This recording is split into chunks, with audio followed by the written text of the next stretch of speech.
ইংৰাজী 2025 মে'ৰ 23 তাৰিখে মোক মিকিভেটা থানাৰ এই বৰ্ডাৰ পুলিচে আহি ৰাতি 11:30 বজাত লৈ যায় কিবা এটা ৰিপৰ্ট লিখিব বুলি।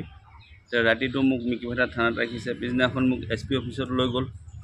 SP অফিচৰ পৰা মোক আকৌ মোৰ লগত আৰু মোক লৈ 9জন মানুহ আমাৰ হেৰিত লৈ গ'ল, এই ডিটেনশ্যন কেম্পত লৈ গ'ল গোৱালপাৰা।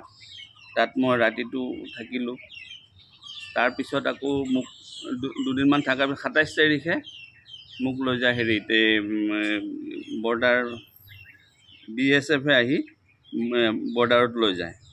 বৰ্ডাৰত নিয়াৰ পিছত মোক প্ৰায় ৰাতি 4টামান বজাত পুছবেক কৰি দিয়ে জিৰ' লাইন সীমান্তত। তাত আকৌ বাংলাদেশৰ BGB আহে, গাঁৱৰ মানুহ আহে। তেওঁলোকে আমাক তাত বাধা দিছে। তেওঁলোকে আমাক লৈ আহিছে কিমান জিৰ' লাইনত লৈ আহিছে।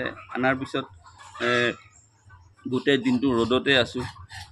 ৰ'দত থকাৰ পিছত গধূলাৰ আগে আগে তেওঁলোকে আকৌ বাংলাদেশলৈ লৈ গ'ল, তেওঁলোকৰ কেম্পত লৈ গ'ল। ৰাতিটো আছোঁ। থকাৰ পিছত তেওঁলোকৰ লগত কিবা আমাৰ ভাৰত চৰকাৰৰ নেকি কিবা এটা আলোচনা হৈছে।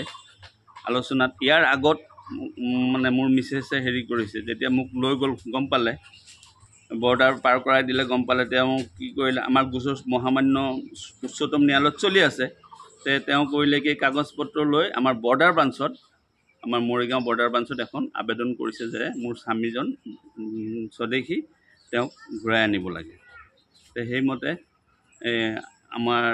মোৰ মিছেছৰ দৰখাস্তখন তেওঁলোকে গ্ৰহণ কৰিলে আৰু দুই পক্ষৰ মাজত আলোচনা হ'ল। আলোচনা মৰ্মে মই ঘৰ পালোঁ আহি, নিৰাপদে মই ঘৰ পালোঁ আহি।